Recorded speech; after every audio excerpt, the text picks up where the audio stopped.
Bonsoir les terminales. Nous avons fini notre cours sur l'Inde et sur l'Algérie. J'espère que ce cours était suffisamment complet pour tout le monde. Alors, bien évidemment, je reste à votre disposition pour toute question. Il suffit simplement de m'écrire sur École Directe.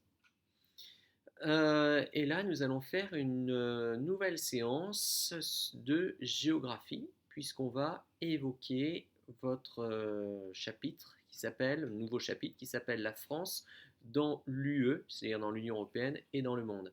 Alors l'objectif de cette séquence est de montrer que la France à l'échelle internationale est une ancienne très grande puissance et est aujourd'hui considérée, selon certains, comme étant la plus grande des puissances moyennes. Ça veut dire qu'en gros, elle a des outils pour faire valoir sa puissance dans le monde, mais elle a aussi ses limites, hein, notamment en termes de projection internationale.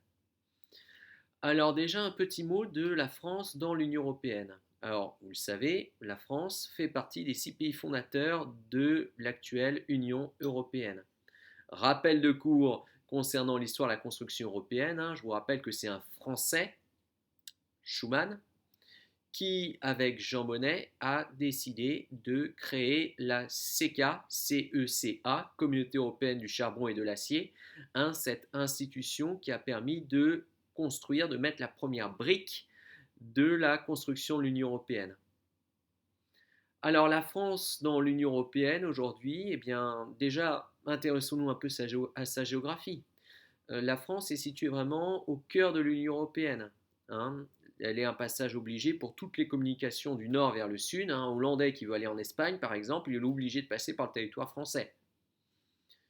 De même, un Anglais qui souhaite se rendre sur le continent, eh bien, la voie la plus directe est de se rendre jusqu'à Calais et puis ensuite d'aller où il veut en Europe. Donc déjà, la France a une position centrale que viennent renforcer les différents nœuds de communication.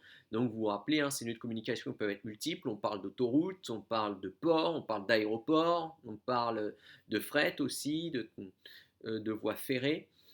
Alors maintenant, la France dans l'Union européenne, hein, c'est aussi une des plus grandes puissances de l'Union européenne en partenariat avec l'Allemagne. Là encore, je vous rappelle votre cours. Hein, la France, depuis 1963, a conclu un traité avec l'Allemagne, un traité d'amitié franco-allemand. Et jusqu'à aujourd'hui, la France, avec l'Allemagne, eh bien, constitue un moteur pour l'Union européenne. Et ça a été surtout vrai dans le passé, avec notamment le traité de Maastricht, la création de la monnaie unique, ou alors l'espace Schengen, qui était là des initiatives des couples franco-allemands de l'époque.